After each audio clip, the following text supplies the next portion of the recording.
আল্লাহ রাব্বুল আলামিন যত মাখলুকাত সৃষ্টি করেছেন তার মধ্যে শ্রেষ্ঠ মাখলুকাতের নাম কি বলেন? আরো জোরে বলেন না, কি নাম? মানুষ। এই মানুষ হলো এমন আশরাফুল মাখলুকাত, পৃথিবীর জমিনের মধ্যে আপনি কুকুর পাবেন, বিড়াল পাবেন, শূকর পাবেন, যত রকমের প্রাণী পান না কেন জন্ম নিলেই প্রত্যেককে মৃত্যুবরণ করতে হবে, ঠিক কিনা বলেন? অথচ মানুষ এমন এক প্রাণী, মানুষ এমন এক সেরা জীব, এর পেটে যখন মানুষের বয়স হয়ে যায় 24 সপ্তাহ, এই সময়টুকুর মধ্যেই আমার আল্লাহ রাব্বুল আলামিন আসমান থেকে তার কুদরত দিয়ে মায়ের পেটের মধ্যে আপনার আমার শ্রবণ শক্তিটাকে অটোমেটিক চালু করে দিয়েছেন। সুবহানাল্লাহ বলে। এটা তো গেল মানুষের ক্ষেত্রে। এখন আসেন একটা শূকর। শূকর চেনেন? একটা শূকর জন্মের আগে কিন্তু শোনার কোনো শক্তি পায় না। একটা শূকর জন্মের 5 থেকে 6 ঘন্টা পরে শোনার শক্তি পায়। আবার একটা বিড়াল জন্মের 5 থেকে 6 দিন পর কান দিয়ে শোনার শক্তি পায়। আবার খরগোশ জন্মের 1 সপ্তাহ পরে কিন্তু শোনার শক্তি পায়। আবার রাস্তাঘাটে যে দৌড়াদৌড়ি করে তার নাম কুকুর। কি বলেন? কুকুর। কুকুর চেনেন না? এই যে কুকুর পাওয়া যায়, এই কুকুর জন্মের 10 দিন পরে কিন্তু কানে শুনতে পায়। তার মানে এত জীব থেকে আল্লাহ পাক আপনাকে আমাকে সৃষ্টি করে মায়ের পেটের মধ্যে যখন দিয়ে দিল, 24তম সপ্তাহের মধ্যে আল্লাহ পাক তার কুদরত দিয়ে আপনার আমার কান দিয়ে সব কিছু শোনার ব্যবস্থা করে দিয়েছেন। আল্লাহু আকবার বলেন। এই মানুষ শ্রবণ শক্তি যখন পেয়ে গেল, দেখবেন মায়ের পেটের মধ্যে সন্তান যখন থাকে, যেই মায়ের পেটের মধ্যে সন্তান যখন থাকে 24তম সপ্তাহ পার হয়ে যাওয়ার পরে যেই মা যত বেশি আল্লাহর কোরআন মানবে, যেই মা যত বেশি দিন মানবে, যেই মা যত বেশি আল্লাহর কোরআন তেলাওয়াত করবে, যেই মা যত বেশি রাসূলের সুন্নাহ মেনে চলবে, যেই মা পর্দা মেনটেন করে চলবে, ওই মায়ের সন্তানেরা দুনিয়ার জমিনে ভূমিষ্ঠ হওয়ার পরে ওই সন্তানেরা হয় আসমানের নিচে জমিনের উপরে জাতির শ্রেষ্ঠ সন্তান, ঠিক কিনা বলেন? আবার যেই মায়ের পেটে সন্তানেরা থাকে ওই মায়েরা কোরআনের সঙ্গে কোনো সম্পৃক্ততা নাই, ওই মায়েদের রাসূলের সুন্নাহর সাথে কোনো সম্পৃক্ততা নাই, ওই মায়েদের আল্লাহ এবং রাসূলের সাথে ইসলামের সাথে কোনো সম্পৃক্ততা নাই। তারা গান শুনেছে, তারা সিনেমা দেখেছে, অবৈধ কর্মকাণ্ডের সঙ্গে জড়িত তখন তারা ছিল। ওই মায়ের পেট থেকে যারাই বের হয়েছে ওরা কিন্তু আর সুসন্তান হয় নাই, প্রত্যেকটাই ঐশীর মতো কুলাঙ্গার তৈরি হয়েছে, ঠিক কিনা বলেন? যার কারণে আপনি আমি আশরাফুল মাখলুকাত, সৃষ্টির সেরা জীব, ঠিক কিনা বলেন? যার কারণে মায়ের পেটে থাকা অবস্থা থেকে নিয়ে শুরু করে মৃত্যু পর্যন্ত যাদের সম্পর্ক কোরআনের সঙ্গে থাকবে, যাদের সম্পর্ক আমার আল্লাহর সঙ্গে থাকবে, যাদের সম্পর্ক আমার রাসূল এবং রাসূলের দলের সঙ্গে থাকবে, ওই মানুষরাই হলো আসমানের নিচে জমিনের উপরে শ্রেষ্ঠ মানুষ, ঠিক কিনা বলেন? ওই শ্রেষ্ঠ মানুষ হিসাবে আজকে কোরআনের মঞ্চে আসার কারণে আমরা আল্লাহর কাছে শুকরিয়া করছি। সবাই বলছে আলহামদুলিল্লাহ। আর একটু জোরে বলেন আলহামদুলিল্লাহ। দরুদ আর সালাম পেশ করছি বিশ্ব মানবতার মুক্তির দূত বিশ্ব নেতার প্রতি, সকলে মিলে বলছি সাল্লাল্লাহু আলাইহি ওয়াসাল্লাম। বিদায়ী আত্মাদের মাগফিরাত কামনা করছি। যারা যুগে যুগে কালে কালে ইসলাম প্রতিষ্ঠার জন্য জীবন দিয়ে গেছেন, আল্লাহ পাক সকলকে দ্বীনের জন্য কোরআনের জন্য কবুল করুক, সবাই বলেন আমিন। যারা অসুস্থ আছে আল্লাহ পাক সকলকে শেফায়ে আজেলা সিহাতে কুল্লিয়া দান করুক, সবাই বলেন আমিন। সম্মানিত প্রিয় ভাইরা আমার, সরাসরি মূল আলোচনায় যেতে চাই। আমরা এখান থেকে কি শুনতে এসেছি বলেন? জোরে বলেন। এই কোরআনের ব্যাপারে আমার রাসূল বলেছেন ওয়াল কুরআনু হুজ্জাতুল লাকা ওয়া আলাইক। দুনিয়ার জমিনের মধ্যে যদি আপনার কোরআনের সঙ্গে সম্পর্ক ভালো হয়ে যায়, এই কোরআনের সঙ্গে যদি আপনার আমার সুসম্পর্ক তৈরি হয়ে যায়, তাহলে এই কোরআন কাল কিয়ামতের দিন আপনাকে আমাকে সুপারিশ করে আল্লাহর জান্নাতে নেবে, ঠিক কিনা বলেন? আর কোরআনের সঙ্গে যদি আপনার আমার সম্পর্ক না থাকে, তাহলে কি আপনি আমি জান্নাতে যাব বলেন? কোরআনের সঙ্গে সম্পর্ক থাকলে জান্নাত, আর কোরআনের সঙ্গে সম্পর্ক না থাকলে ঠিকানা হলো দুইটা। জোরে বলেন কয়টা? আরো জোরে কয়টা? একটা হলো জান্নাত আর একটা হলো, একটা জান্নাত আর একটা জাহান্নাম। একটা জান্নাত আর একটা হলো জাহান্নাম। তাহলে এখন আপনাদের কাছে আমি শেষবারের মতো জানতে চাই, আপনার আমার জীবনের জন্য ব্যক্তি, পরিবার, সমাজ, এলাকা, রাষ্ট্রের মধ্যে আপনাকে আমাকে আল্লাহর কোরআনের সঙ্গে থাকার দরকার আছে না নাই? আরো জোরে বলেন না, আছে না নাই? আপনাকে আমাকে যেমন আল্লাহর কোরআনের সঙ্গে থাকার প্রয়োজন আছে, যেই কোরআন আমার নবীর উপরে নাজিল হওয়ার কারণে আমার নবীর ভাগ্যকে আমার আল্লাহ রব্বুল আলামিন পরিবর্তন করে দিয়েছেন। তাহলে এই কোরআনের সঙ্গে যদি আপনি আমি থাকতে পারি, এই কোরআনের সঙ্গে থাকতে গেলে, এই কোরআনের সঙ্গে থেকে কোরআন দিয়ে সমাজ, এলাকা, রাষ্ট্রকে বিনির্মাণ করলে আপনার আমার জীবনের ভাগ্যটা পরিবর্তন হবে কিনা বলেন? হবে কিনা বলেন? যদি আপনার আমার জীবনের ভাগ্য পরিবর্তন হয়, ও কাপাসিয়ার মানুষের আমি আপনাদের কাছে জানতে চাই, যেই কোরআনের সঙ্গে থাকলে ভাগ্য পরিবর্তন হয়, এই কোরআন দিয়ে সমাজ, এলাকা, রাষ্ট্র বিনির্মাণ করার জন্য জমিন যার আইন চলবে তার এই হুকুমকে এই জমিনে বাস্তবায়ন করা লাগবে কিনা বলেন? লাগবে কিনা বলেন? আপনার উপর আমার উপরে যদি জুলুম আসে, নির্যাতন আসে, শত বাধা বিপত্তি আর জুলুমকে বাদ দিয়ে আল্লাহর এই জমিনের মধ্যে আল্লাহর কোরআনের বিধানকে প্রতিষ্ঠা করতে গেলে আমাদেরকে যদি জীবন দেওয়া লাগে, আমরা মুসলমান জীবন দেব, কিন্তু এই জমিনে কোনো মানবরচিত আইন এই জমিনে চলতে দিব না। ঠিক কিনা বলেন? কারা কারা চান দুই হাত তুলে আল্লাহকে দেখান।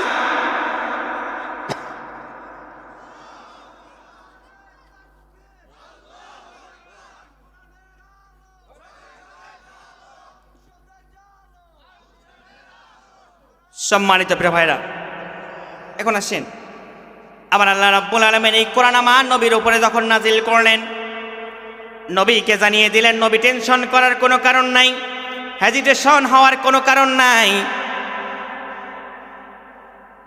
এই কোরআন আমি আপনার উপরে নাজিল করেছি, মা আনজালনা আলাইকাল কুরআনা লিতাশকা। আল্লাহু আকবার বলেন। এই কোরআনকে আমি আপনার উপরে নাজিল করেছি আপনার জীবনের ভাগ্যকে পরিবর্তন করার জন্য। আল্লাহু আকবার বলেন।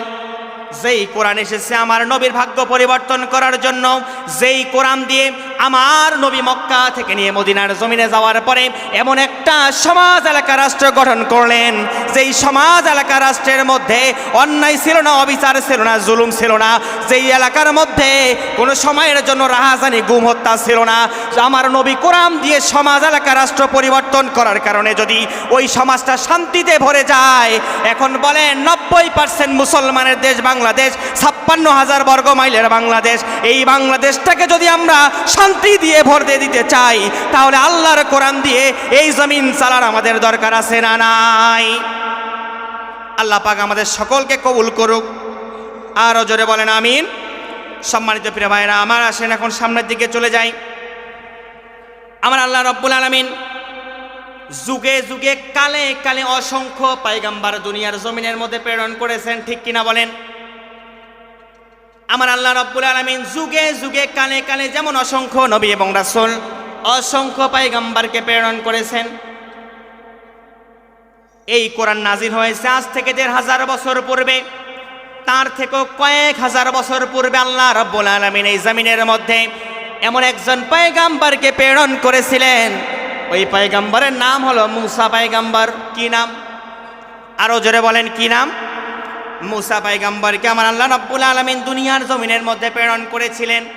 এর পূর্বে আল্লাহ রাব্বুল আলামিন পয়গম্বর মুসাকে এমন একটা রাষ্ট্রের মধ্যে প্রেরণ করলেন, এমন একটা দেশের মধ্যে প্রেরণ করলেন, যেই দেশের মধ্যে কিন্তু আল্লাহর দেওয়া বিধান ছিল না। ওই দেশের মধ্যে কিন্তু একটা স্বৈর শাসক ছিল। তার নাম কি বলেন? আরো জোরে বলেন, কি নাম? ফেরাউন। ওই দেশের মধ্যে রাষ্ট্র ক্ষমতার মধ্যে ছিল ফেরাউন। ওই ফেরাউনের শাসনামলের মধ্যে আল্লাহ রাব্বুল আলামিন, আল্লাহ পাক তার পয়গম্বরকে পাঠিয়ে দিলেন। এখন বলেন তো ওই পয়গম্বরের নামটা কি? আরো জোরে বলেন, কি নাম? আলোচনাটা একটু সামনে গেলেই একেবারে মাথার মধ্যে গেঁথে নিয়ে বাড়িতে যেতে পারবেন ইনশাআল্লাহ। এতটুকু আমার বিশ্বাস। যদি আমি ফুল আলোচনা আপনাদের সামনে উপস্থাপন করতে পারি, এখান থেকে দিন বিজয় আল্লাহ পাক মুমিনদেরকে দিয়ে করাবেন। স্বৈরাচারের জামানায় আল্লাহ পাক তার সেই খেলাফত প্রাপ্ত মানুষদেরকে প্রেরণ করবেন, আর ওই জায়গা থেকে আল্লাহ পাক তাদেরকে দিয়ে এই পৃথিবীর জমিনে কালিমার পতাকাকে পথ করে উড়াবেন। জাস্ট 10 থেকে 15টা মিনিট আলোচনা একটু সামনে যাক। আমি ভূমিকা ছাড়াই মূল আলোচনা চলে গেছি, কারণ আমার সময় কম, মাত্র 50 মিনিট আমার হাতে। যদি আপনারা শেষ পর্যন্ত থাকেন, গাড়ি ব্রেক হওয়ার পরও যেমন একটু সামনে যায় না, যদি সুযোগ হয় তাহলে 5-10 মিনিট একটু সামনে আমি নিয়ে যাওয়ার চেষ্টা করবো ইনশাআল্লাহ। এখন আসি, ফেরাউন যখন ক্ষমতার মধ্যে বসা ছিল, আমার আল্লাহ রাব্বুল আলামিন সরাসরি পয়গম্বরের সেই চরিত্রটা ফেরাউনের সামনে তুলে ধরে নাই। আমার আল্লাহ রাব্বুল আলামিন ওই সৈরা শাসকের সামনে স্বপ্ন যোগে আমার আল্লাহ রাব্বুল আলামিন কিছু সিমটম দেখাই দিলেন, কিছু উপমা দেখাই দিলেন। আল্লাহ রাব্বুল আলামিন কিছু নিদর্শন ওই সৈরা শাসককে দান করলেন। কি নিদর্শন? ফেরাউন হঠাৎ করে স্বপ্নযোগে দেখতে পেল তার রাষ্ট্রের মধ্যে এমন কিছুর আবির্ভাব ঘটতে যাচ্ছে, যেই আবির্ভাবের কারণে তার অবৈধ কর্তৃত্ব আল্লাহর এই জমিনে চলবে। ফেরাউন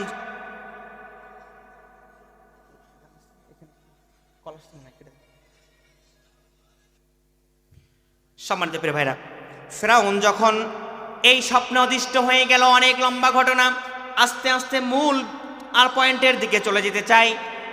এই স্বপ্ন যখন ফেরাউন দেখা শুরু করে দিল, ফেরাউন তখন চিন্তা করল কার পরিবারে এই সন্তান জন্ম নেবে, কোন মা এই সন্তানটাকে দুনিয়ার জমিনের মধ্যে নিয়ে আসবে। রাষ্ট্রের মধ্যে প্রজ্ঞাপন জারি করে দিল। কি প্রজ্ঞাপন? তার রাষ্ট্রের মধ্যে যত শিশু সন্তান জন্মগ্রহণ করবে, সে যদি পুরুষ হয় কিংবা ছেলে হয়, তাকে মেরে ফেলা লাগবে। কি করা লাগবে? ফেরাউন তার অবৈধ চেয়ারটাকে টিকে রাখার জন্য, পয়গম্বর মুসার জন্মটাকে ঠেকানোর জন্য তার রাষ্ট্রের মধ্যে সৈন্য বাহিনী দেওয়ার পরে, তার রাষ্ট্রের মধ্যে র্যাব দিয়ে, পুলিশ দিয়ে, বিজিবি দিয়ে ফেরাউন সেই সময়ের মধ্যে 40,000 শিশু সন্তান হত্যা করেছিল। কয় হাজার?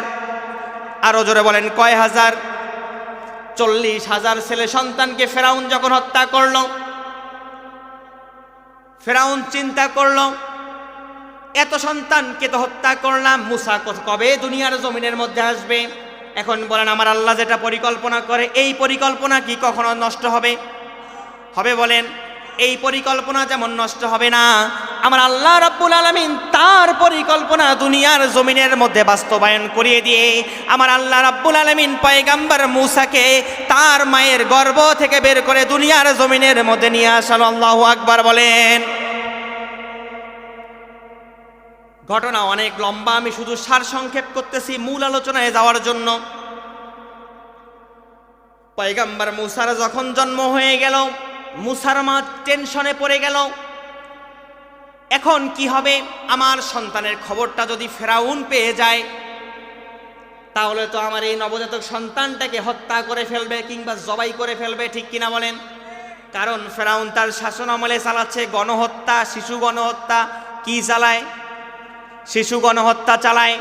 যুগে যুগে কালে কালে যারা স্বৈরা শাসক হয়, ওদের চরিত্র আর যাই হোক না কেন, ওদের অন্যতম একটাই চরিত্র হলো ওরা শিশু মেরে, ওরা ছাত্র জনতা মেরে ক্ষমতায় থাকতে চায়। যার কারণেই তো দেখবেন বিগত 17 বছরে ইসলামী আন্দোলনের কর্মীদের ভাইদের উপরে এত জুলুম করেছে, এত নির্যাতন করেছে, বাড়ি ছাড়া করেছে, ঘর ছাড়া করেছে, পরিবার ছাড়া করেছে, স্ত্রী সন্তান ছাড়া করেছে, জেলে গেছে, কেউ ফাঁসির মঞ্চে গেছে। এরপরও বাতিলের সামনে কোনোদিন তারা আপোষ করে নাই। এই জামিনের মধ্যে তারা কোরআন বিজয়ের স্বপ্ন অন্তরে লালন করেছে, ঠিক কিনা বলেন?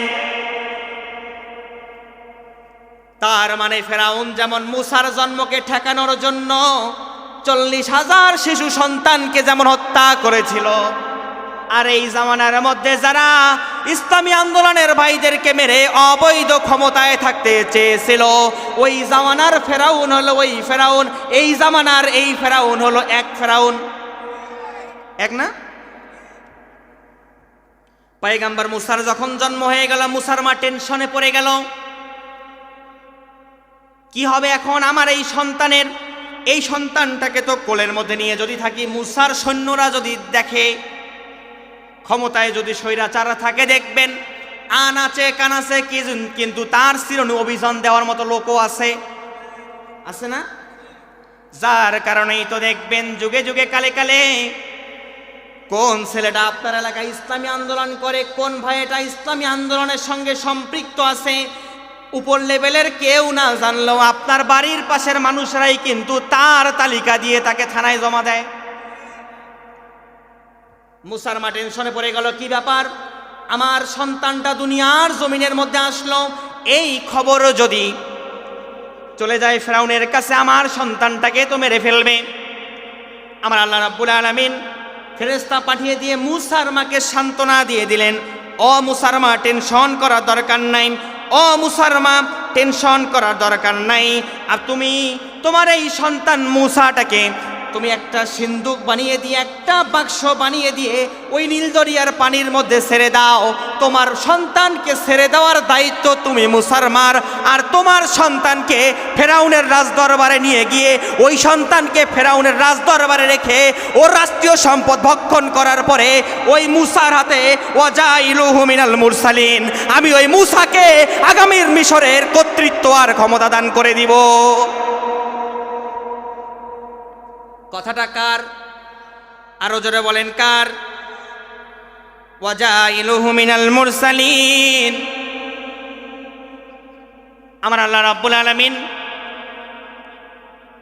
মুসার মাকে সান্ত্বনা দিয়ে দিলেন, তোমার সন্তানটাকে তুমি শুধু ছেড়ে দাও, আর তোমার সন্তানটাকে ফেরাউনের রাজদরবারে নিয়ে যাওয়ার পরে ওর অর্থায়নে রেখে ওই ফেরাউনের রাষ্ট্রীয় সম্পদ ভক্ষণ করার পরে আসমান জমিনের মালিক আমি আল্লাহ রহদানিয়াতের দাওয়াত যখন পয়গম্বর মুসা দেওয়া শুরু করে দিবে, শতঘাত প্রতিঘাতকে উপেক্ষা করে দিয়ে আমি আল্লাহ ওয়াদা দিয়ে দিলাম তোর মুসাকে এমনি এমনি রাখবো না, দেশের সর্বোচ্চ আসনে প্রধানমন্ত্রীর দায়িত্ব দিয়ে দিব।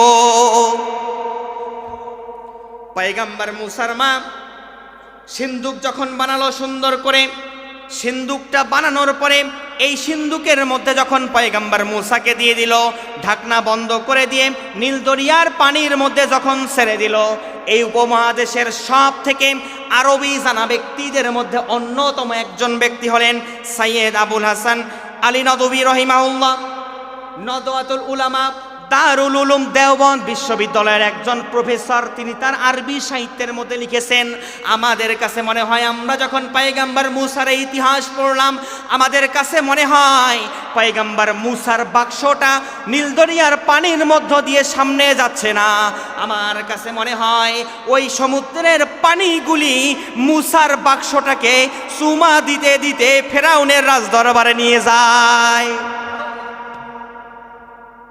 যুগে যুগে কালে কালে আল্লাহ রাব্বুল আলামিন যত পয়গম্বর দুনিয়াতে প্রেরণ করেছেন, তিনটা করে মুজিজা দিয়েছেন। অন্যতম তিনটা, কয়টা? আরো জোরে, আরো অনেক মুজিজা আছে, কিন্তু অন্যতম মুজিজা হলো তিনটা। একটা মুজিজা হলো ওই পয়গম্বরদেরকে ওই যুগের মধ্যে, ওই কালের মধ্যে সব থেকে শ্রেষ্ঠ সৌন্দর্য দান করেছেন। সুবহানাল্লাহ বলেন। আর দুই নাম্বার যে মুজিজা দিয়েছেন সেই মুজিজা হলো নবীদের শক্তি, নবীদের যে শক্তি শরীরের, এই শরীরের শক্তি সাধারণ কোনো মানুষের শক্তি এক হতে পারে। আর তিন নাম্বার যে মুজিজা দিয়েছেন প্রত্যেক পয়গম্বরদেরকে, যেমন আমার রাসূলের উপর আল্লাহ পাক কোরআন নাজিল করে কোরআনের একটা মুজিজা দান করেছেন, ঠিক কিনা বলেন? পয়গম্বর মুসাকে আমার আল্লাহ রাব্বুল আলামিন একটা স্পেশাল মুজিজা দিয়েছেন, সেই মুজিজা হলো লাঠির মুজিজা। কিসের মুজিজা? সর্বশেষের একটা ছোট্ট ঘটনা বলবো। দিন বিজয় আল্লাহ পাক মাজলুম ব্যক্তিদেরকে দিয়েই করাবেন, আবার মাজলুম ব্যক্তিদেরকেই আল্লাহ পাক ক্ষমতার আসনে দিবেন। সর্বশেষ একটা আয়াতের মাধ্যমে আপনাদেরকে প্রমাণ করে দিব। এর আগে এখন সামনের দিকে চলে আসেন।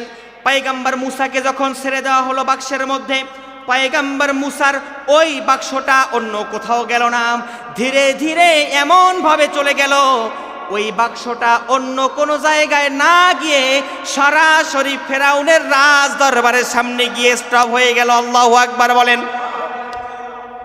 কার দরবারে? আরো জোরে, আরো জোরে। ফেরাউনের নাম নিতে লজ্জা লাগে নাকি? লাগে। ফেরাউনের নাম নেওয়া যেমন আমাদের জন্য ফরজ, ইসলামী আন্দোলনের কর্মীদের ভাইদের উপরে নির্যাতন যারা করে ওদের নাম শুনে গালি দেওয়াও ফরজ। যার কারণেই তো আল্লাহ পাক একটা সূরাই দিয়ে দিয়েছেন, তাব্বাত ইয়াদা আবি লাহাবি ওয়া তাব। যার কারণে ওই আবুল আহাবের সব কিছু যদি 2 হাত সহ সব যদি ধ্বংস হতে পারে, আমি আপনাদের কাছে জানতে চাই যে আল্লাহ আবুল আহাবের নামে একটা এত বড় আবুল আহাবের জন্য দুঃসংবাদ দিয়ে দিলেন যে আল্লাহ পাক ফেরাউনের নাম দিয়ে দিলেন স্বৈরা শাসক হিসেবে। যুগে যুগে কালে কালে আমার ভাইদের উপরে যারা নির্যাতন করেছে ওদের নাম তুলে গালি দেওয়াটা মুসলমানের জন্য ফরজ। সম্মানিত প্রিয় ভাইরা আমার, আসেন সামনের দিকে চলে যাই। পয়গম্বর মুসার সিন্দুকটা যখন চলে গেল ফেরাউনের রাজদরবারের মধ্যে, হঠাৎ করে তার সৈন্যরা খেয়াল করলো কি ব্যাপার, এত চকচকে জিনিস আর তো জীবনে কোনোদিন চোখের মধ্যে দেখি নাই, এত সুন্দর জিনিস ফেরাউনের রাজদরবারের মধ্যে কেন আসলো? তারা বাক্সটাকে তুলে নিয়ে এসে যখন রাজদরবারের মধ্যে রাখলো, চিন্তায় পড়ে গেল এখন তারা কি করবে। এমত অবস্থায় হঠাৎ করে তার একজন সৈন্য বাক্সটা কানের মধ্যে যখন দিয়ে দিল, কিংবা কানটা যখন বাক্সর কাছে নিয়ে গেল, ভেতর থেকে অন্য কোনো শব্দ আর আসে না, ট্যাও ট্যাও করে কান্নার আওয়াজ, আল্লাহর পয়গম্বরের কান্নার আওয়াজ চলে আসলো। আল্লাহু আকবার বলেন। ভিতরে আছে কে বলেন? ভিতরে কে? মুসা। আর এই মুসা তো যেমন তেমন মুসা নয়, এই মুসা স্বয়ং আমার আল্লাহর সঙ্গে কথা বলতো, ঠিক কিনা বলেন? পয়গম্বর মুসা নরম নবী না গরম নবী? পয়গম্বর মুসা যেমনে নরম ছিল তেমনে গরমও ছিল। যুগে যুগে ইসলামের জন্য নরম মানুষের যেমন প্রয়োজন, মুসার মতো গরম মানুষও প্রয়োজন, ঠিক কিনা বলেন? আপনি সব সময় মিষ্টি কথা বলে মিষ্টি দাওয়াত দিয়ে মানুষদেরকে দিনের পথে আনতে পারবেন, সব সময় আপনি নরম নরম কথা বলে মানুষদেরকে দিনের পথে আনতে পারবেন না। যার বাস্তব একটা উদাহরণ দেই, আপনার সন্তানটা যদি বেনামাজি হয়ে যায়, 10 বছর যদি পার হয়ে যায়, কিংবা আপনার সন্তানটা যদি বেনামাজি হয়ে 15 বছর 20 বছর বয়স হয়ে যায়, পিতা হিসেবে আপনি তখন তাকে নরম সুরে কথা বলবেন না গরম সুরে? নরম না গরম? ভাত খাইলে খানা খাইলে বাড়ি থাকি, এটা আমাদের আঞ্চলিক ভাষা বললাম আর কি। ভাত খাইলে খাও, না খাইলে বাড়ি থেকে চলে যাও, তোমার মতো সন্তান আমার দরকার। দুঃখ লাগে, কষ্ট লাগে, আমাদের পরিবারের গার্জিয়ানগুলি, পিতাগুলি, মাতাগুলি সন্তানদেরকে এই কথা বলে না। সন্তান বেনামাজি হয়ে যায়, এরপরও তাদেরকে তারা আল্লাহ দিয়ে মাথায় তুলে রাখে, সারাদিন শুধু ওই জাগতিক পড়াশোনার ভিতরে তাদেরকে ঢুকে দেয়, কিন্তু দিনের জ্ঞান তাদের ভিতরে দেয় না। যার কারণে ওই সন্তান বড় হয়ে যাওয়ার পরে মাদকাসক্ত হয়ে যায়। এমত অবস্থায় বাপের হোটেল সম্পদ থাকলে ওই সন্তান ঐশীর মতো কুলাঙ্গার হয়ে যায়। যেই সন্তানটা সুশিক্ষায় শিক্ষিত হয়ে যায়, যেই সন্তানটা ছোটবেলা বয়স থেকে নামাজ পড়ে, কোরআন পড়ে, ইসলাম অনুসরণ করে, ইসলামী সাহিত্য অধ্যয়ন করে, দেখবেন বাপ মা তার সঙ্গে কঠোর সুরে কথা বলে না, নরম সুরে কথা বলে দিয়ে তার জীবনে যা লক্ষ্য সে অর্জন করতে চায়, সঠিক পথে তাকে সেই লক্ষ্যের দিকেই ধাবিত করায়, ঠিক না? পয়গম্বর মুসা ফেরাউনের রাজদরবারে যখন চলে আসলো, ট্যাও ট্যাও করে যখন তার সৈন্যরা, ফেরাউনের সৈন্যরে আওয়াজ যখন শুনতে পেল, এই আওয়াজ শোনার সঙ্গে সঙ্গে চিন্তা করলো কি ব্যাপার, ভিতরে তো বোমাও হতে পারে, ভিতরে তো পারমাণবিক বোমাও হতে পারে, যেটা ফুটে গেলে ফেরাউনের দরবার শেষ, ফেরাউনও থাকবে না, আমরাও থাকবো না, আমাদেরও কর্তৃত্ব আর চলবে না। হঠাৎ করে একজন ব্যক্তি এসে, কিংবা তার রাষ্ট্রের বড় কোনো কর্মকর্তা এসে চিন্তা করলো বাক্স তো এখন খুলতে হবে, যেহেতু ফেরাউনের অর্থ আমরা খাই, ফেরাউনের কাছে চাকরি করি, সেই অর্থ দিয়ে পরিবার চালাই, সব পরিবার চালাই, ব্যক্তি চালাই, তার কারণে আমাদেরকে তো এই আদেশটা মানতে হবে, ঠিক কিনা বলেন? রাষ্ট্রের প্রজা যারা হয়, উপর থেকে যাই বলে তারা তখন সাই করতে বাধ্য হয়, হয় কিনা বলেন? যুগে যুগে কালে কালে দেখবেন ওই যে জনগণের টাকায় কেনা বন্দুক দিয়ে ওরা কিন্তু জনগণের উপরেই তীর ছুড়ে, কথা বলেন? জনগণের ট্যাক্সের টাকায় কেনা গুলি, এই গুলি দিয়ে আমার ইসলামী আন্দোলনের ভাইদের গায়ে তারা ছুড়েছিল। ওই সময়ের পরিবর্তনের কারণে যারা তাদেরকে হুকুম দিত ওদেরকে নিয়েই কিন্তু তারা পেদানি দেওয়া শুরু করেছে। পয়গম্বর মুসার এই বাক্স খোলার জন্য যখন তার সৈন্যরা চলে আসলো, বাক্স খোলার সঙ্গে সঙ্গে পয়গম্বরদেরকে আল্লাহ রাব্বুল আলামিন যে মুজিজা দান করত, তার মধ্যে অন্যতম একটা মুজিজা হলো শ্রেষ্ঠ সৌন্দর্য। কি বলেন? শ্রেষ্ঠ সৌন্দর্য। বাক্সের ঢাকনা খোলার সঙ্গে সঙ্গে তার রাষ্ট্রের কর্মচারীদের চোখের মধ্যে আলোক ঝলকানির মতো পয়গম্বর মুসার চেহারার নূর দিয়ে তাদের চোখ দিয়ে পানি পড়া শুরু হয়ে গেল। আল্লাহু আকবার বলেন।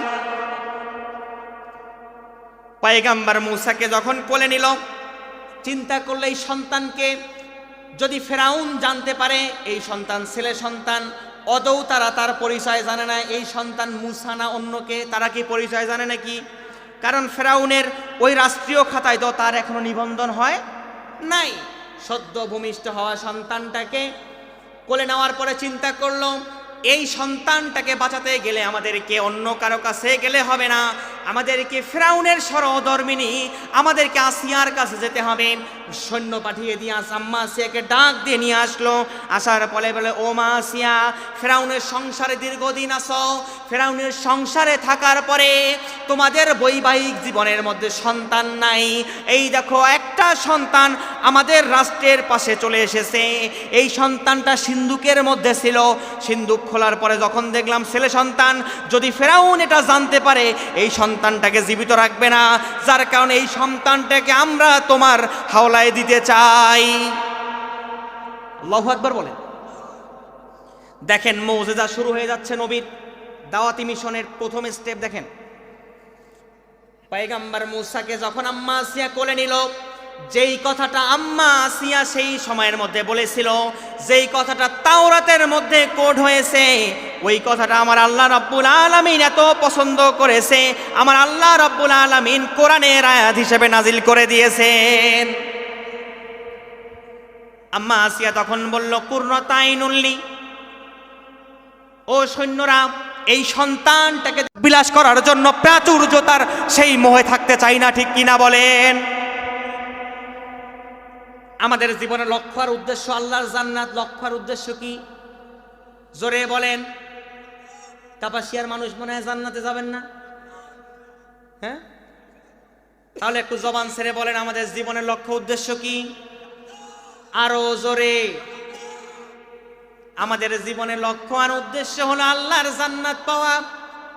যেই জান্নাতের স্বপ্ন দেখেছিল আল্লাহর পয়গম্বররা, যেই জান্নাতের স্বপ্ন দেখেছিল আল্লাহর জমিনের মধ্যে ইসলাম গ্রহণ করা ব্যক্তিরা, যুগে যুগে নবীদের হাতে যারা বায়াত গ্রহণ করেছিল, তারা জান্নাতের স্বপ্ন লালন করেছিল, ঠিক কিনা বলেন?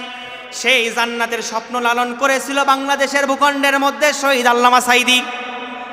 সেই জান্নাতে যাওয়ার স্বপ্ন লালন করেছিল শহীদ মীর কাসেম আলী। সেই জান্নাতে যাওয়ার স্বপ্ন লালন করেছিল এই জাতির শ্রেষ্ঠ সন্তানেরা, ইসলামী আন্দোলনের 234 জন শহীদ, ঠিক কিনা বলেন? শহীদের রক্ত কখনো আমাদের এই জমিনে বৃথা যাবে? বৃথা যাবে? শহীদের রক্ত যেমন এই জমিনে বৃথা যাবে না, আমার ওসমান হাদি ভাইয়ের রক্ত এই জমিনে কোনোদিন বৃথা যাবে না। যেই বন্দুক ব্যবহার করে ওসমান হাদিকে টার্গেট করে গুলি করা হয়েছে, খোঁজ নিয়ে দেখবেন কিংবা গুগলের মধ্যে এখনই সার্চ করেন পারলে, যেই গুলি দিয়ে ওসমান হাদিকে গুলি করা হয়েছে, যেই রাইফেল দিয়ে যেই গুলি ব্যবহার করা হয়েছে, ওই রাইফেল আর ওই গুলি বাংলাদেশের কোনো প্রশাসন ব্যবহার করে না, ব্যবহার করে ভারতীয় প্রশাসনেরা। খোঁজ নিয়ে দেখবেন। আবার কত বড় পাক্কা শুটার হলে চলন্ত গাড়ির মধ্য থেকে নিয়ে একেবারে সোজা বরাবর মানুষের মাথা বরাবর তারা মারতে পারে, ঠিক কিনা বলেন?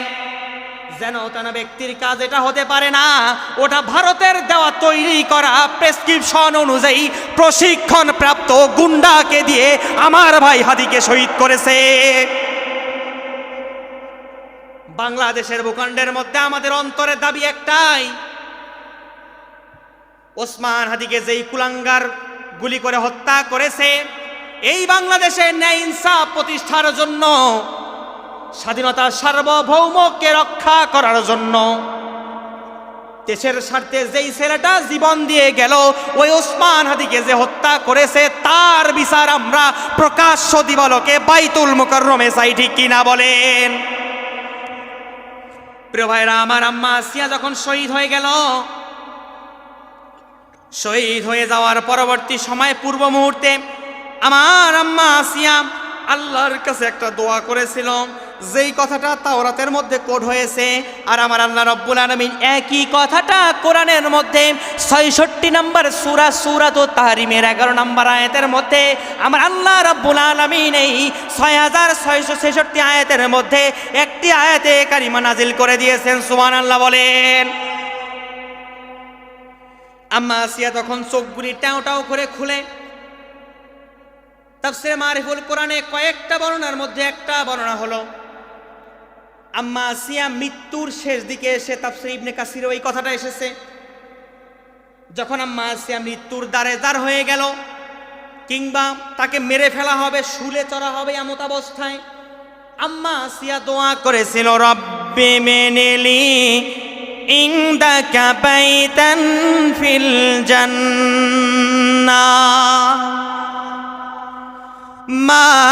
মালিক তুমি জান্নাতে তোমার পাশে আমার একটি ঘর বানিয়ে দিও, একটি ঘর বানিয়ে দিও। আমিন বলেন। আল্লাহর ঘরের পাশে যদি আপনার আমার একটা ঘর তৈরি হয়, আপনার আমার জীবনে আর কিছু চাওয়া আছে? আপনার আমার ওই যে বিল্ডিং বাড়ি কোনো কাজে আসবে? আসবে? আপনি থাকেন গাছের নিচে আর আমি থাকি বিল্ডিং বাড়িতে, আমাদের কোনো কাজে আসবে? আমার ভাইরা, আমার বাবাজিরা থাকে সাতপিটা বাড়িতে কিংবা টিন শেড বাড়িতে, আর আপনারা থাকেন গাছতলায়, কোনো পার্থক্য আছে? আপনি যদি ভালো আমল নিয়ে যেতে পারেন, আল্লাহর ঘরের সঙ্গে আমাদের ঘর তৈরি হবে, ঠিক কিনা বলেন? আম্মা আসিয়া যে দোয়া করেছিল, আমার আল্লাহ রাব্বুল আলামিন আম্মা আসিয়া দোয়া করতে দেরি, আমার আল্লাহ তার দোয়া কবুল করতে দেরি করেন নাই।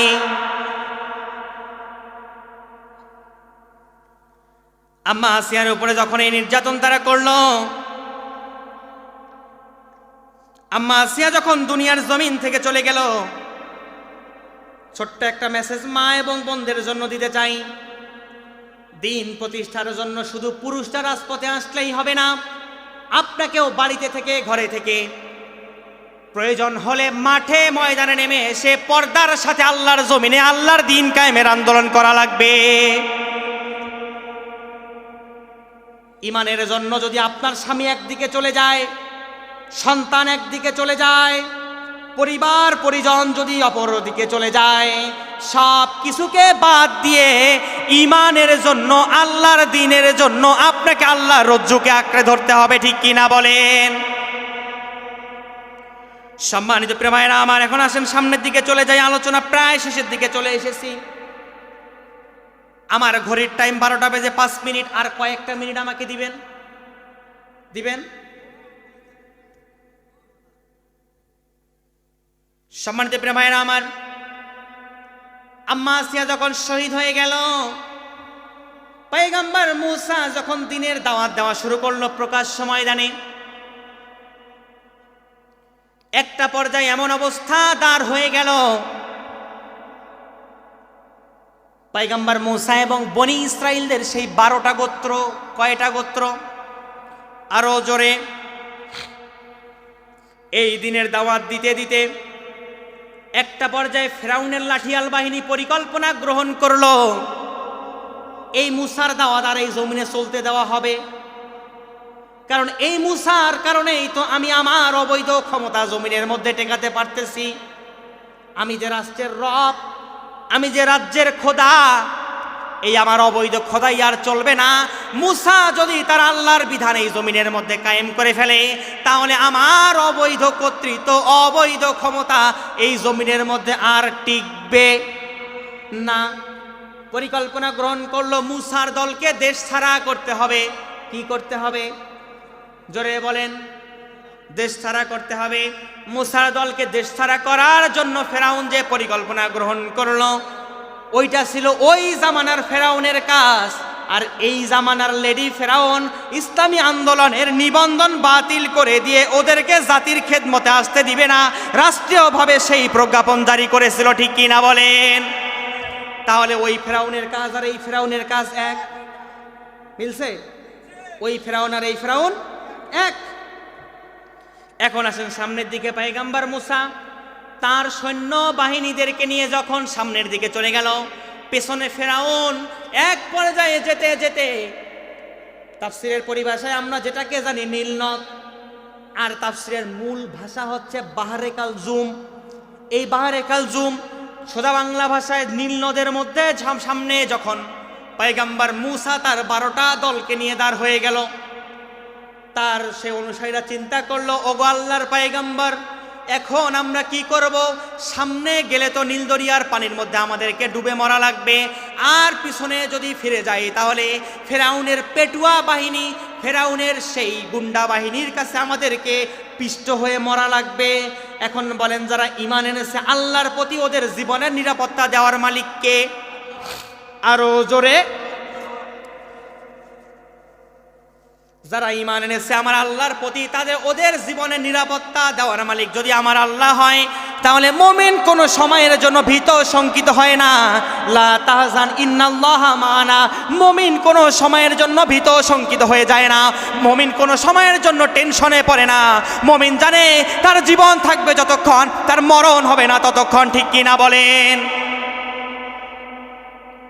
সর্বাবস্থায় মুমিন জানে তার সাথে দুনিয়ার কেউ না থাকলেও আমার আল্লাহ তার সাথে আছে। ঠিক কিনা বলেন?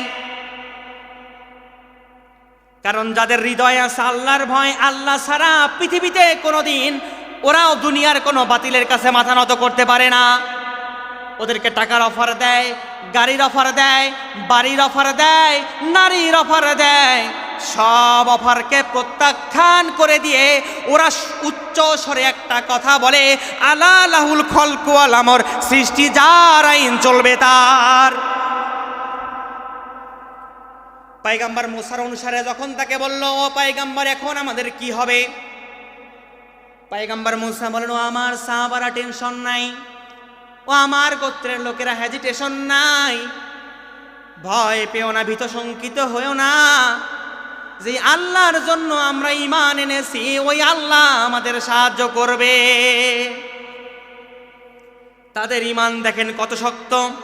আমার আল্লাহ রাব্বুল আলামিনের কাছে পয়গম্বর মুসা আমার আল্লাহকে যেই কথাটা তখন বলেছিল, একই কথা সূরা সূরার 62 নম্বর আয়াতের মধ্যে আমার আল্লাহ রাব্বুল আলামিন কোরআনের আয়াত হিসেবে এই জাতির সন্তানদের জন্য নিদর্শন হিসেবে দিয়ে দিয়েছেন। আল্লাহু আকবার বলেন। আমার আল্লাহ রাব্বুল আলামিন পবিত্র কোরআনের 26 নম্বর সূরা 26 নম্বর সূরা শুআরার 62 নম্বর আয়াতের মধ্যে আমার আল্লাহ রাব্বুল আলামিন বলেন, কাল্লাম ইন্না মা'ইয়া রাব্বি সায়াহদিন।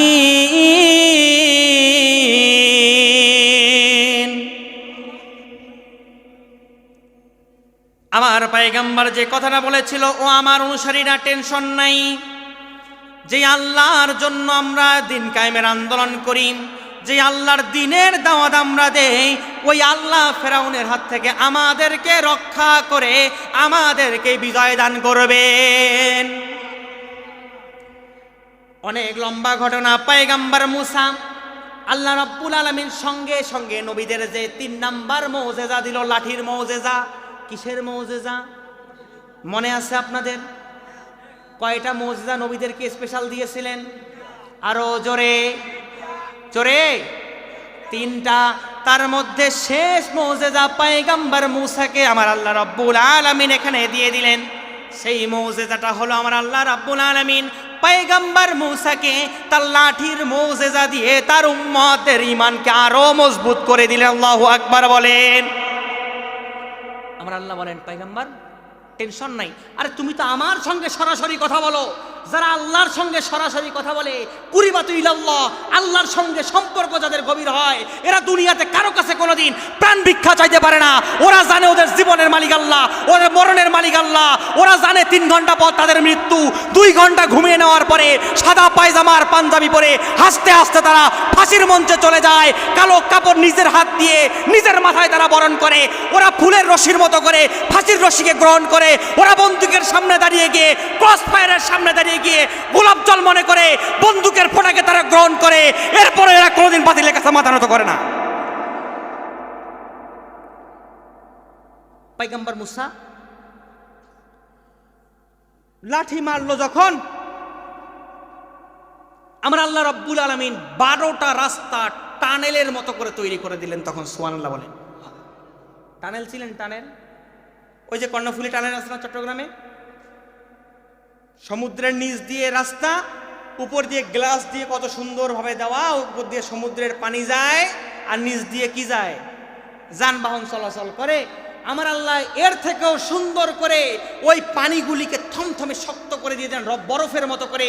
আমার আল্লাহ দিয়ে জানিয়ে দিলেন, পয়গম্বর টেনশন নাই, তোমাদের ঈমান এত মজবুত হয়ে গেছে ও পয়গম্বর, তুমি তো আমার সঙ্গে সরাসরি কথা বলেছো, যার কারণে আমি আল্লাহ তোমার উম্মতদেরকে, তোমার বনি ইসরাইলের গোত্রের মানুষদেরকে আমি আল্লাহ রাব্বুল আলামিন 12টা রাস্তা তৈরি করে দিলাম, যে রাস্তা দিয়ে তোমরা নামবা, তোমরা মিশর থেকে নিয়ে যাওয়া শুরু করবা, আমি আল্লাহ তোমাদের গন্তব্যটা সেই ফিলিস্তিন পর্যন্ত নিয়ে যাবো। সুবহানাল্লাহ বলেন। পয়গম্বর মুসা অনেক লম্বা ঘটনা যখন পার হয়ে গেল, ফেরাউন তখন তার রাষ্ট্রের মানুষদের কাছে আরেকবার শেষবারের মতো বাটপারি করা শুরু করলো। কি করা শুরু করলো? বাটপারি। বলে, এই দেখো আমি যে তোমাদের রব, আমি যে তোমাদের খোদা, আমি আসছি জন্য ওই দেখো মুসার গোত্র পালায়, আর মুসাদেরকে মারবো গিয়ে মাঝখানে পানির মধ্যে দিয়ে মেরে দিয়ে আমরা এই নদী পার হয়ে যাব, এই সাগর পার হয়ে যাব, যার কারণে দেখো 12টা রাস্তা তৈরি হয়ে গেছে। নাউজুবিল্লাহ বলেন। এটা হলো স্বৈরাচারের চিন্তা। স্বৈরাচার তার যুগে যুগে সব কিছু করতে পারে, কিন্তু তার পতনের রাস্তা বন্ধ করতে পারে। ফেরাউন স্বৈরাচার চিন্তা করলো, এই রাস্তাটা এখন আপনারাই বলেন তো, এই রাস্তা কি ফেরাউনের বাঁচার রাস্তা না মরার রাস্তা? আরো জোরে, মরার রাস্তা। এই রাস্তা হলো ফেরাউনের মরার রাস্তা। এই রাস্তা দিয়ে যখন চলে গেল আল্লাহ রাব্বুল আলামিন পেছন থেকে, যখন আমার আল্লাহ পাক কুন বলে ফায়াকুন হয়ে যায়, এমত অবস্থা আমার আল্লাহ যখন আদেশ দিয়ে দিলেন, সঙ্গে সঙ্গে পানি আবার স্বাভাবিক হয়ে গেছে। আল্লাহু আকবার বলেন। পয়গম্বর মুসা কোথায়? বিজয়ের দ্বারে। কোথায়? বিজয়ের দ্বারে। আর পানি থেকে কে? শুধু ফেরাউন না তার গোষ্ঠী, ফেরাউন না তার গোষ্ঠী, ফেরাউনের গোষ্ঠীকে নাগানি সুপানি খাইয়ে দুনিয়ার জমিন থেকে বিদায় করলেন কে? আর জোরে বলেন না কে? যে আল্লাহ ফেরাউনের গোষ্ঠীকে নাগানি সুপানি খাইয়ে দুনিয়ার জমিন থেকে বিদায় করে দিল। যারা 17 বছর আলেমদের উপর নির্যাতন করেছে, যেই জমিনের মধ্যে আলেমদের চোখের পানি পড়েছে, যেই জমিনের মধ্যে অসংখ্য ইসলামী আন্দোলনের কর্মীদের ভাইদের চোখের পানি পড়েছে, শীতকালের মধ্যে তারা বাড়িতে ঘুমাতে পারে না, এই বউ বাচ্চা রেখে দিয়ে, কাঁথা কম্বল গায়ের মধ্যে মুড়িয়ে দিয়ে, ওই যে ধান বাড়ি, গম বাড়ি, ভুট্টা বাড়ি আর নদীর পাড়ে গিয়ে যারা রাত্রি যাপন করেছে, ওই ইসলামী আন্দোলনের কর্মীদের উপরে 17 বছর যারা নির্যাতন করেছিল, ওদের সমূলে মূলোৎপাটন করে দিয়ে ওদের শেষ ঠিকানা আল্লামা সাঈদীর ভবিষ্যৎবাণী, ওদের মামু বাড়ি দিল্লিতে প্রেরণ হয়েছে। সর্বশেষ আল্লাহ পাক ধরল বড় শয়তানটাকে। বড়টার নাম কি? ফেরাউন। কি নাম? সর্বশেষ ধরলো ফেরাউনকে। কাকে? ফেরাউনকে যখন আল্লাহ পাক ধরলো, আল্লাহ বলে, বাটপারের বাটপার, ফাঁদে তো তোকে এবার পাইছি, এখন তোর আর বাঁচার পথ নাই।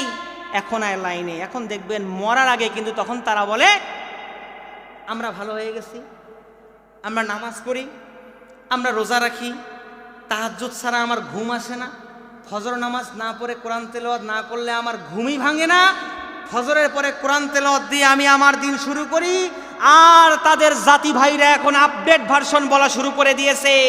জাতির মানুষদেরকে বোকা বানানোর জন্য তারা বলা শুরু করে দিয়েছে আমরা মদিনার ইসলাম দিয়ে এই দেশ চালাতে চাই। কথা বলেন, কথা কি বুঝতে পারছেন আমার? তাদের জাতি ভাইদের এই 1 বছর কয় মাস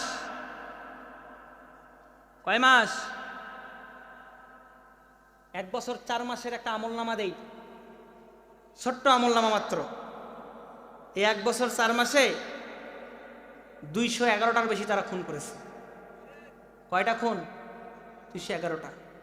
এই 1 বছর 4 মাসে 76টা প্লাস তারা ধর্ষণ করেছে, কাগজে কলমে 76টা প্লাস। আরো তো আছে ভিতরেগুলো বাদ, যেগুলো অনলাইন মিডিয়ায় গুগলে আর্কাইভে সার্চ করবেন, প্রত্যেকটা দলের সেই কর্মকাণ্ডগুলি পাবেন আপনারা। এরপর তাদের যে বড় ভাইরা ছিল, এই বড় ভাইদের ছোট্ট একটা আমলনামা, লাস্ট 6 বছর অর্থাৎ 18, 19 থেকে 24 সাল পর্যন্ত, 5ই আগস্ট পর্যন্ত তাদের এই শাসনামলের মধ্যে স্বৈরাচারেরা 1,37,000 নারী শিশুকে তারা ধর্ষণ করেছে। নাউজুবিল্লাহ বলেন না? এ ভাই, এটা কি সাধারণ কথা নাকি? হ্যাঁ, 1,37,000 মা বোনদের ইজ্জত লুণ্ঠন হয়েছে এই সোনার মাতৃভূমিতে। আর এই সোনার মাতৃভূমি তো আলেমদের পুণ্যভূমি, ঠিক কিনা বলেন? এই জমিন তো হলো শাহজালালের পুণ্যভূমি, এই জমিন তো হলো আল্লামা সাইদির জমিন, এই জমিন অসংখ্য অলিয়া উলিয়া কারামত আলী খানজাহান আলী শরীয়তুল্লাহ তিতুমিরের জমিন, এই জমিন তো হলো আল্লামা সাইদিদের চাষ করা জমিন। এই জমিনটাকে যারা নাপাকে পরিণত করে দিয়েছে, 1.5 লাখের মতো মানুষকে ধর্ষণ করেছে, এরা আর যাই হোক, এরা মানুষদেরকে মুসলমানের ট্যাগ লাগিয়ে ক্ষমতার মস্তদে থাকতে পারে, অতও এরা মুসলমান নয়, এরা সব ফেরাউনের জাত, ঠিক কিনা বলেন? প্রিয় ভাইরা আমার, সাধারণ কোনো কথা নয়। এই বড় শয়তানটাকে যখন আল্লাহ পাক জায়গা মতো কায়েদ করে দিল, জায়গা মতো ধরে ফেললো, এখন চিন্তা করলো এখন তো আমাকে বাঁচতে হবে। কি করতে হবে? বাঁচতে হবে। বাঁচার জন্য এমন তো রাস্তা খুঁজতে হবে। তখন সে বলা শুরু করলো, আল্লাহ আর আমার বাঁচার পথ নাই, আমানতু, আমি ঈমান আল্লাহ। মরার আগে ঈমান আল্লাহ, ঈমান কবুল হবে? হবে বলেন?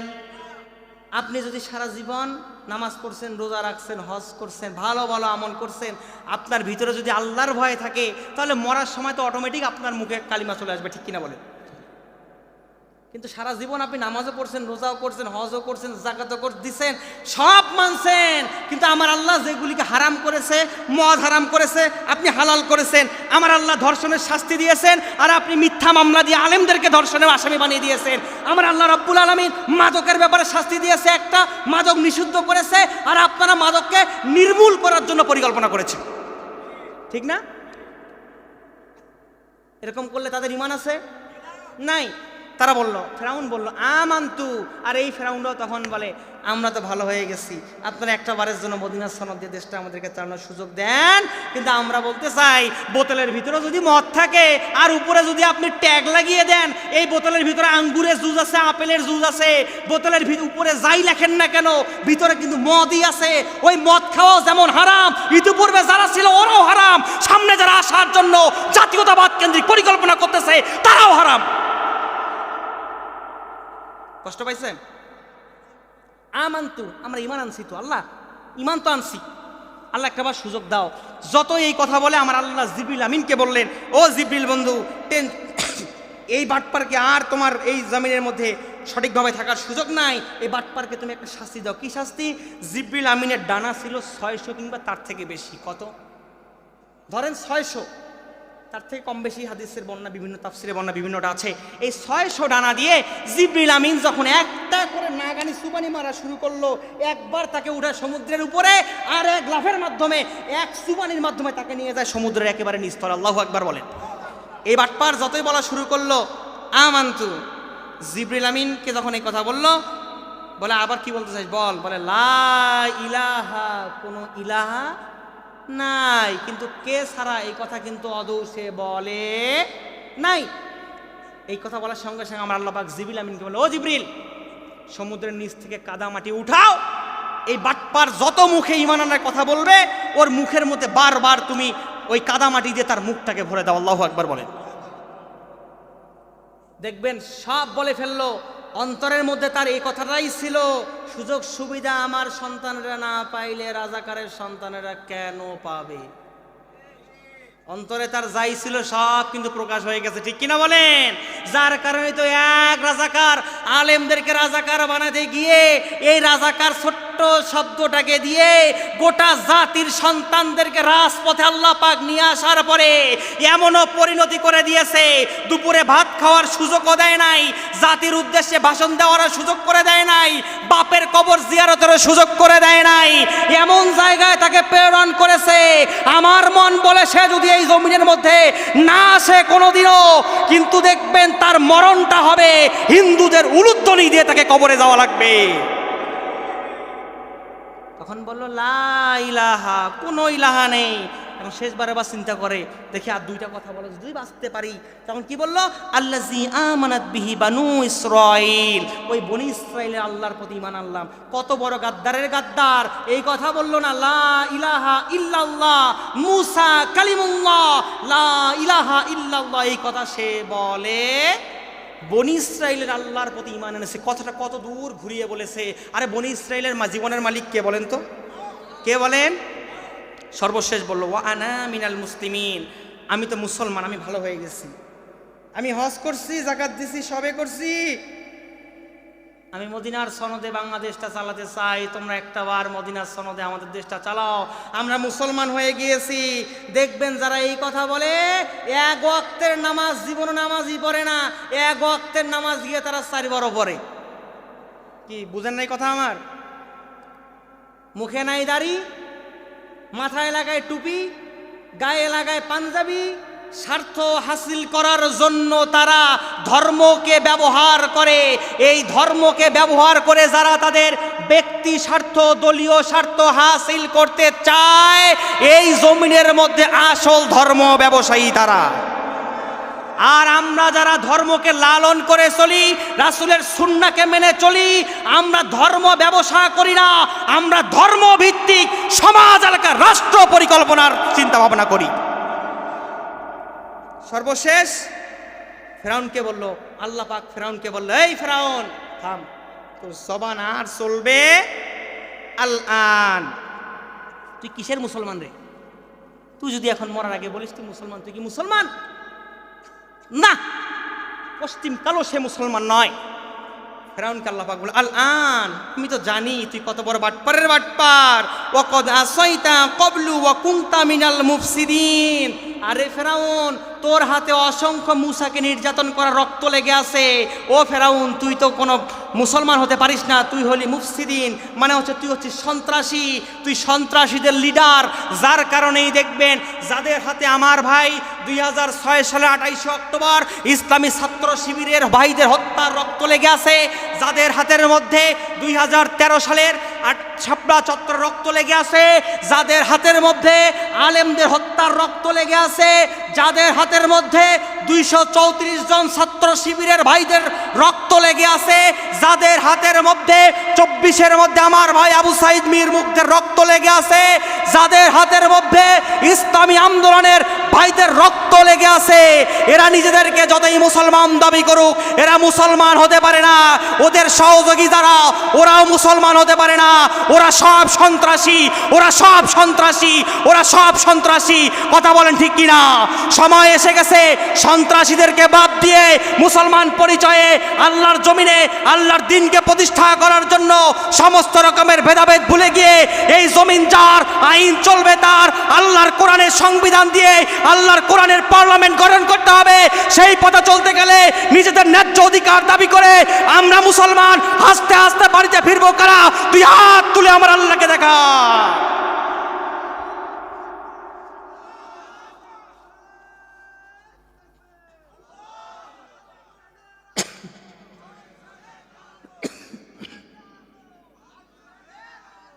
প্রিয় ভাইরা, সর্বশেষ যে আয়াতটা বলতে চাই, 1 মিনিট, সর্বশেষ কথা।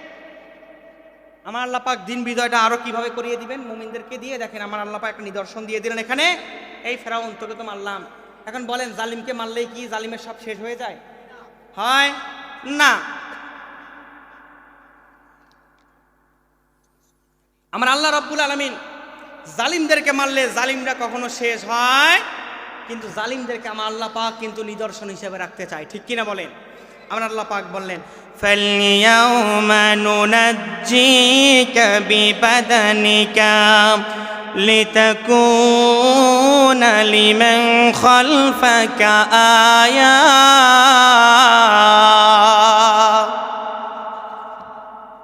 আমার আল্লাহ রাব্বুল আলামিন ডাক দিয়ে বলেন, এই ফিরআউন থাম, তোকে যে আমি মারলাম আল্লাহ এমনি এমনি তো মারবো না, চাইলে তোর লাশটাকে আমি আল্লাহ সমুদ্রের মাছ দিয়ে পোকামাকড় দিয়ে তোকে আমি সমুদ্রেই শেষ করে দিতে পারতাম না। আমার আল্লাহ রাব্বুল আলামিন ফিরআউনের লাশটাকে এমন নিদর্শন করে দিলেন,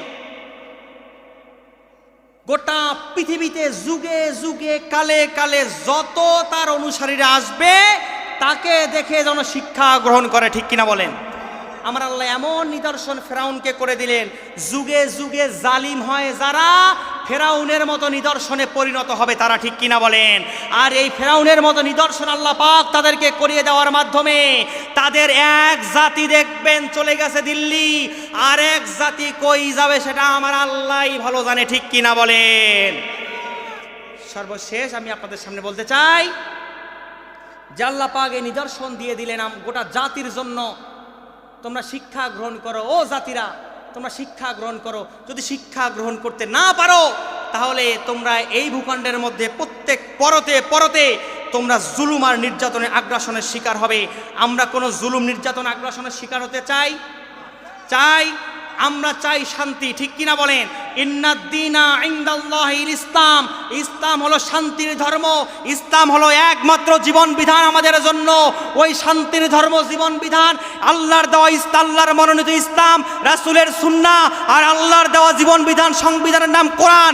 এই কোরআন দিয়ে, রাসূলের সুন্নাহ দিয়ে আর মদিনার সনদ দিয়ে যারা ইসলামের পক্ষের মানুষ তাদেরকেই সমর্থন দিয়ে আগামীর বাংলাদেশটা আমরা ন্যায় ইনসাফ ভিত্তিক, আদল ভিত্তিক সমাজ রাষ্ট্র প্রতিষ্ঠা করতে চাই, ঠিক কিনা বলেন? আমার রাসূল সর্বশেষ ভবিষ্যৎবাণী করে দিয়ে গেছেন। নাসাইর 3175 নম্বর হাদিস, হাদিসের মান সহিহ।